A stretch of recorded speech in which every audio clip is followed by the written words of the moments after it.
नमस्कार मंडळी, मी मनीषा स्वाद मराठी चॅनलवर आपल्या सर्वांचं खूप खूप स्वागत करते। आजची आपली रेसिपी आहे शिरा। शिरा तर आपण नेहमीच करतो आणि नेहमीच खातो, पण आज आपण बनवणार आहोत जरा वेगळा शिरा। वेगळा म्हणजे काय, जास्त काही वेगळा नाही हो, पण आपण आज बनवणार आहोत मँगो शिरा। बघूया आजच्या आपल्या रेसिपीला लागणारं साहित्य। आजच्या आपल्या रेसिपीला लागणारं साहित्य आहे, इथे आपण मँगोचं पल्प घेतलेला आहे, साखर घ्यायची आहे, रवा, ड्रायफ्रुट्स, वेलची पूड, जायफळ, चिमूटभर मीठ लागणार आहे आपल्याला आणि तूप। इथे मी कढई तापत ठेवलेली आहे, या कढईमध्ये आपण तूप टाकून घेऊया। 1 चमचाभर आपण तूप टाकलं याच्यात। आपलं तूप गरम झालेलं आहे, या तुपामध्ये आपण आता हे ड्रायफ्रुट्स टाकूया आणि याला रोस्ट करून घेऊया। जास्त काही हे करायचं नाही, त्याला थोडंसं हलकसं कलर चेंज झाला ना की मग काढून घ्यायचे ड्रायफ्रुट्स बाजूला। आपण इथे तुम्ही पाहू शकता आपले ड्रायफ्रूट छान रोस्ट झालेले आहेत, तर आपण याला काढून घेऊ।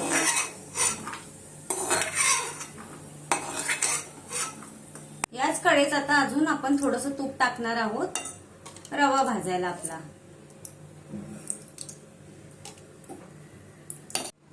इथे आता आपलं तूप तापलेलं आहे, याच्यातच आपण हा रवा टाकूया संपूर्ण आणि त्याला छान कलर थोडा चेंज होईपर्यंत भाजायचा आहे। पाहू शकता इथे आपला रवा भाजून झालेला आहे।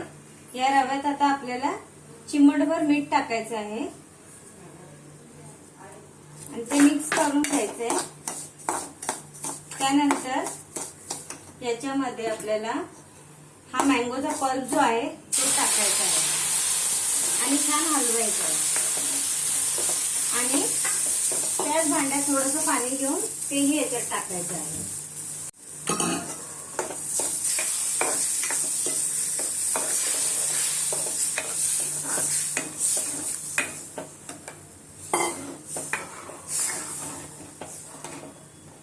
पाहू शकता आपण की अशा पद्धतीने हा पल्प टाकलेला आहे आपण। आता याला आटू द्यायचा आहे पल्प त्या रव्यामध्ये छान।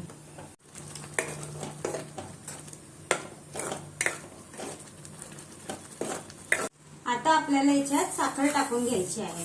साखर तुम्ही तुमच्या अंदाजानुसार घ्यायचे, तुम्हाला किती कमी जास्त गोड लागतं त्या हिशोबाने तुम्ही साखर टाकायची आहे। आता आपण याच्यावर झाकून ठेवून एक 2 ते 3 मिनिटं वाफ घ्यायची आहे। 2 मिनिटं झालेली आहेत, आता आपण झाकण काढून घेऊया याच्यावरचं आणि ह्याला परत छान हलवून घ्यायचंय आणि याच्यात आता आपण हे ड्रायफ्रूट टाकायचे जे मगाशी आपण तळून घेतलेले ते।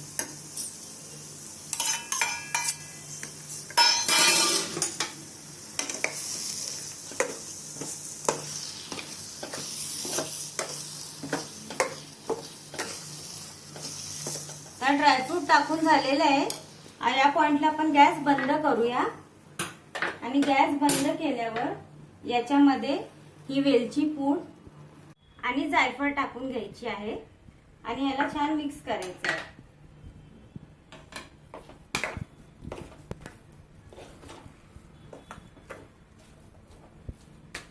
तुम्ही पाहू शकता इथे आपला मँगो शिरा बनवून रेडी झालेला आहे। तर जर तुम्हाला ही माझी आजची रेसिपी आवडली असेल तर तुम्ही तुमच्या घरी नक्की ट्राय करा। मला कमेंट करून कळवा की तुम्हाला ही रेसिपी कशी वाटली आणि माझ्या चॅनलला लाईक, शेअर, सबस्क्राईब करायला विसरू नका।